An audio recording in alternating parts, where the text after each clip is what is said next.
nuestro tercer invitado en el día de hoy es nuestro amigo, el criminólogo Fermín Mármol García. Fermín, bienvenido a EUTV. Es un placer para mí estar contigo, Roberto, y con todos los que nos siguen para hablar de temas tan importantes, ¿no? Fermín, sería importante que empezáramos por enfocar un poco el tema de los resultados obtenidos por el Plan Patria Segura. Sabemos que ha habido problemas graves, serios, por la salida a la calle de elementos de la Guardia Nacional que supuestamente tendrían que estar debidamente entrenados en tareas de orden público y que sin embargo han caído incluso en hechos de homicidios. Pero más allá de estos incidentes que de alguna manera podrían pensar que son aislados, ¿ha incidido positivamente este operativo en la seguridad de los venezolanos? Debemos de recordar, Roberto, que el Plan Patria Segura es el 22º plan de seguridad de la Revolución Bolivariana. Es decir, que los venezolanos hemos esperado con mucha paciencia un plan que realmente controle no solo el crimen, sino la violencia. Este Plan Patria Segura tiene algunas aristas positivas y otras aristas que lamentablemente no han podido ser desarrolladas. Sobre el tema específico de la participación de miembros de la Fuerza Armada en una responsabilidad preventiva, pudiéramos decir que teóricamente es aceptable a corto plazo. ¿Por qué, Roberto? El déficit de policías uniformados que deben de cuidarnos en calles, avenidas, plazas y parques, las 24 horas al día, los 365 días al año, el déficit es del 100% en Venezuela. Cuando usted tiene un déficit del 100% de policías uniformados, usted debe comprender que tiene que agotar por lo menos 18 meses a 24 meses para poder mermar ese déficit. Y el único contingente disciplinado, jerarquizado, uniformado y con competencias parecidas a la labor del policía preventivo es la Guardia Nacional. Por lo tanto, era lógico, desde el punto de vista criminológico, tomar ese contingente para coadyuvar en el patrullaje. Hay hechos desafortunados, ciertamente, muchachos que están enfrentando juicios de 30 años de cárcel, no puede decirse lo menos cuando son homicidios calificados y que perdieron su carrera y su juventud. Esos son lamentablemente el aspecto negativo de los militares en la calle. Otra cosa negativa es que no sabemos hasta cuándo van a estar en la calle. Y otra cosa negativa es, están haciendo algo por fortalecer las policías municipales, bueno, y ahí las policías estadales. Ahí iba yo con la segunda pregunta, y es que parece monstruoso el déficit que hay de policías en el país, y uno pensaba que el gobierno estaba trabajando concienzudamente en ese tema, tomando en cuenta que se creó la Policía Nacional, que se hizo mucha propaganda con la creación de la universidad policial, creo que se llama. Correcto. Y que de alguna forma ya los efectivos de esta nueva institución policial vinieron a suplir el papel que jugó en su momento la Policía Metropolitana, pero parece que no es así. No es así, Roberto, correctamente tu apreciación. Si usted necesita 120.000 policías en exclusivas labores de patrullaje y solo hoy día tiene alrededor de 70.000 policías, y a eso tiene que restarle los que están de vacaciones, los que están de permiso prenatal y postnatal, los que están de permisos médicos, el déficit es del 100%. Hay los que fungen como guardaespaldas de las autoridades gubernamentales también. Sí, eso no los podemos contar porque no son policías de patrullaje. Entonces, el déficit es muy alto y como no se cree en la policía descentralizada, no hay apoyo a las policías municipales ni a las policías estadales. La apuesta es solo a la Policía Nacional Bolivariana y el proceso es muy, pero muy lento. Y mucho más grave, Roberto, y con esto hago un pequeño paréntesis del tema policial, el déficit de policías de investigación criminal, el déficit de policías que tienen que desmantelar bandas criminales a través de la colección de evidencias de interés criminalístico. El déficit es del 300% en el país. ¿Cuánto tiempo puede estar la Guardia Nacional en estas funciones? Te hacías esa pregunta, pero uno supone que, tomando en cuenta que es un cuerpo, si se quiere, especializado en temas de orden público, podría asegurarse que su permanencia incluso sería larga, por no decir indefinida. Roberto, lo ideal sería que no pasara de 18 meses, contados desde que lanzaron el Plan Patria Segura, porque la labor del policía preventivo, el policía de patrulla es un policía civil, de corte civil, es un servidor público, es aquel policía que tiene que ayudar a cambiarte una llanta, es aquel que tiene que ayudarte si tienes un accidente, es aquel que tiene que socorrerte para darte una dirección. Es decir, el policía municipal, estatal, el policía uniformado tiene las dos vertientes, el protocolo ciudadano, pero a la vez la labor de policía en sí. Es un servidor público. Es un servidor público, y el funcionario militar tiene otras competencias estructurales que lo alejan un poco de ese servicio del día a día en la calle, incluyendo el armamento. El armamento del funcionario militar es un armamento ofensivo, el del policía es un armamento defensivo. Ahora, ¿cómo están los números en cuanto a la Comisión de Delitos en Venezuela? Y todo esto tomando en cuenta que el presidente Maduro ha llamado a los amigos del AMPA a que se sumen a las misiones y entreguen sus armas pasivamente, pacíficamente. Caramba, Roberto, en esa pregunta hay tres cosas distintas que tenemos que opinar de manera muy rápida. ¿Cómo están las estadísticas? Tenemos que tener mucho cuidado con ellas. Las estadísticas no son el verdadero reflejo de lo que pasa en un país. ¿Por qué? Porque en Venezuela el ciudadano se ha alejado de la denuncia. ¿Quién denuncia hoy día un asalto en una buseta? Alguien que se montó, asaltó a 20 pasajeros. ¿Cuántos de ellos acuden al CICPC a denunciar? La respuesta es quizás 1 o 2 de 20. ¿Cuántas personas que sufren un secuestro express que dura de 2 a 6 horas van y denuncian? Solo el 20%. Cuando el Ministerio del Interior y Justicia evalúa el crimen, de acuerdo a las estadísticas, hay tipos delictuales muy engañosos. Uno de ellos es el robo agravado, el robo que le decimos asalto o atraco, no es confiable porque la gente no denuncia. El segundo es el secuestro, el tercero es la extorsión, porque son tipos delictuales que no se denuncian. ¿Cuáles sí se denuncian? El robo y hurto de vehículos. La gente denuncia porque tiene esperanza de recuperar el bien y porque cree que se va a meter en problemas si no lo hace. Hay unos que no se denuncian, pero que se verifican, que son los homicidios. El homicidio no hace falta denuncia porque es una averiguación muerte de oficio. Entonces, cuando agarran el todo delictivo y dicen que ha disminuido el 15%, es un gran error, porque hay tipos delictuales que no se están denunciando. Cuando se dice que el secuestro llegó a 0 en el país, es un gran error, la gente no está denunciando.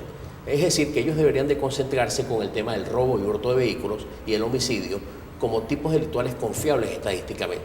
Si los tomamos a ellos dos, debemos decir que la disminución está cercana al 6% desde que empezó el año 2013 en comparación con el mismo periodo del año 2012. O sea, hay mejoría entonces. Claro, tenemos que apostar a que el trimestre más grave de todo año, que es octubre, noviembre y diciembre, el último trimestre, no tenga una operación rebote. Porque el gran problema de los planes de seguridad, que si solo se concentran en policías y militares en la calle, es que el delincuente le coge el ritmo a las carpas, a las alcabalas móviles y muta fácilmente y viene una operación rebote en las estadísticas. Es bueno agregarle otras aristas. Ejemplo, las unidades de búsqueda. Ahí él tiene que hacer un énfasis muy fuerte el Ministerio de Interior y Justicia. Las unidades de búsqueda son una realidad en Venezuela por Gaceta Oficial. Es una novedad de un trabajo del CICPC y SEBIN con responsables por estado nombrados en Gaceta. Aproximadamente 500 personas de alta peligrosidad solicitadas por los tribunales ya han sido detenidas. Eso hay que aplaudirlo, pero hay que profundizarlo. Se piensa que en Venezuela hay alrededor de 7.000 personas solicitadas por los tribunales, de las cuales no menos de 1.500 son por delitos violentos. ¿Qué hay de cierto y si eso se ha convertido en un fenómeno masivo en el hecho de que se han denunciado que la Guardia Nacional extorsiona y atraca a los ciudadanos desde las alcabalas móviles que se instalan en diferentes partes de las ciudades? Bueno, eso está inserto en el lugar en que se encuentra Venezuela de acuerdo a la corrupción de sus funcionarios. Debemos decir en tu programa que Venezuela ocupa la 8ª casilla de los países más corruptos de todo el planeta. Venezuela está dentro de los 10 países menos transparentes de todo el globo terráqueo. Y cuando estamos en ese sitial de deshonor, que nunca estuvimos en el siglo XX, valga decirlo, es lógico pensar que policías y militares en sus funciones tienen una actitud contraria a la ley. Extorsionan, colocan a los ciudadanos en situaciones muy incómodas, en puertos, en aeropuertos, en carreteras, en avenidas, y por cualquier cosa, una minoría de los policías y militares, que se calcula en un 20%, le es muy fácil extorsionar al ciudadano en Venezuela. El presidente Maduro insiste en que existe o que existía y que se develó un intento de asesinarlo, o sea, un intento de magnicidio. ¿Es posible verificar la certeza de esta denuncia que uno no tendría por qué poner en duda proviniendo del mismo jefe de Estado la denuncia? Es bueno que se sepa que en la Revolución Bolivariana se han registrado 4 intentos de magnicidio contra el fallecido presidente Hugo Chávez Frías y un intento de magnicidio contra el presidente Nicolás Maduro. En este caso hay detenidos, Roberto. Lo que nos preguntamos es, ¿esta es la única policía del mundo donde las personas detenidas con elementos de comisión procesal no confiesan? ¿Por qué nunca escuchamos que un rector de la seguridad le anuncie al país, señores, tenemos unos detenidos confesos? Aquí nadie confesa los delitos. El porcentaje de confesión en los países desarrollados y en otros países del hemisferio es muy alta. Se calcula que el 35% de los detenidos con pruebas confiesan sus hechos. Estas personas no están confesas. Ahora, ¿esta es la primera vez que el presidente Maduro denuncia un intento en su contra? Bueno, ya está registrado la denuncia pública de que la oposición venezolana compró aviones de guerra para atentar contra la presidencia de la República y contra el gobierno nacional. No se han dado pruebas de dónde se encuentran esos aviones, quién los compró. El gobierno colombiano no ha dicho nada porque supuestamente están en su territorio y parece que el presidente Santos poco ha colaborado en la investigación de una denuncia tan grave como esta, ¿no? De que la oposición venezolana contaría con decenas de millones de dólares para comprar aviones de guerra capaces de invadir el territorio nacional. Ahora, sin embargo, en el caso de la denuncia de magnicidio o del magnicidio frustrado, hay 2 detenidos, tengo entendido, o más detenidos incluso. Hay 2 detenidos, un solicitado, nadie está confeso por lo visto, y sería interesante que los expertos en el área de balística nos indiquen a qué distancia se pueden utilizar las miras láser, porque una cosa son las miras telescópicas que pueden alcanzar 1 o 2 kilómetros de distancia y otra cosa es miras láser, que estaríamos hablando de un tiro a poca distancia. Pero un experto balístico nos debería informar si esos armamentos con esas miras, cuál sería el campo de acción para buscar un objetivo. Pareciera que sería unos suicidas estas 2 personas detenidas, toda vez que para usar miras láser estaríamos hablando lamentablemente de pocos metros. Es decir, de una distancia en la que serían ellos vulnerables a los anillos de seguridad del presidente de la República.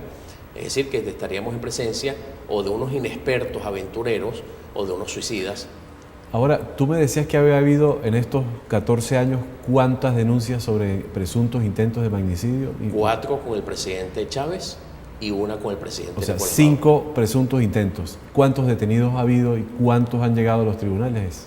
Bueno, solo ha habido 2 detenidos que se le ha presentado a la opinión pública, que es en cuanto al presidente Nicolás Maduro, y lamentablemente en ningún caso ha llegado a un acto conclusivo del Ministerio Público de acusación.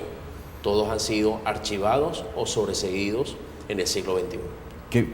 ¿Qué implica eso? ¿Qué significa eso? Que no pudo la Policía de Investigación Criminal, la Policía Política y el Ministerio Público no pudieron acompañar las denuncias del presidente Chávez, no pudieron acompañarlas con elementos de comisión procesal para convencer a un juez a admitir una acusación. Ahora, creo que en este caso el ministro de Relaciones Interiores anunció un viaje a Colombia para informar y a su vez informarse sobre el caso.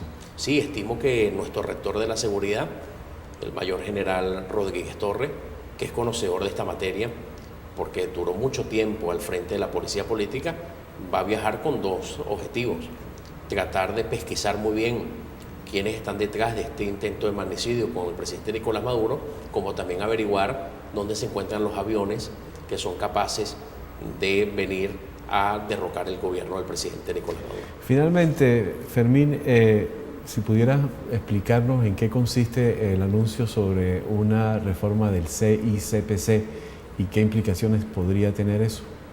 La Policía Científica en Venezuela, el CICPC, es una pieza fundamental en las políticas públicas contra el crimen. Es una institución que le corresponde recibir la denuncia ciudadana. a la vez sustanciar un expediente tendente a disminuir la impunidad, a capturar a los depredadores de delitos en Venezuela y lograr un clima de paz y sosiego en la ciudadanía. Esta institución, repetimos, tiene un déficit del 300% en número de hombres y mujeres y un déficit tecnológico abismal, Roberto. Por lo tanto, esta reestructuración, si es bien llevada, traerá como consecuencia resultados positivos contra el delito.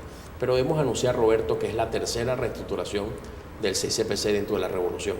La primera fue el cambio del Cuerpo Técnico de Policía Judicial por 6CPC en el año 2001. Cambio de nombre. Cambio de nombre, una depuración interna que poco dio con el reforzamiento de la institución.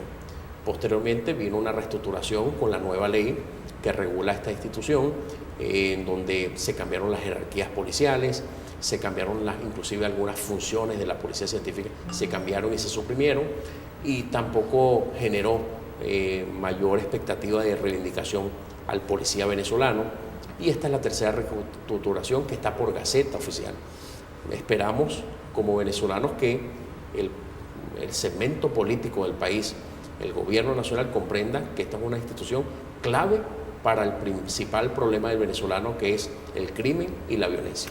Fermín, muchísimas gracias por habernos acompañado en esta oportunidad. Espero que no sea la última vez que estés con nosotros aquí en EUTV. Roberto, un placer estar siempre contigo y, por supuesto, con todos los seguidores del programa.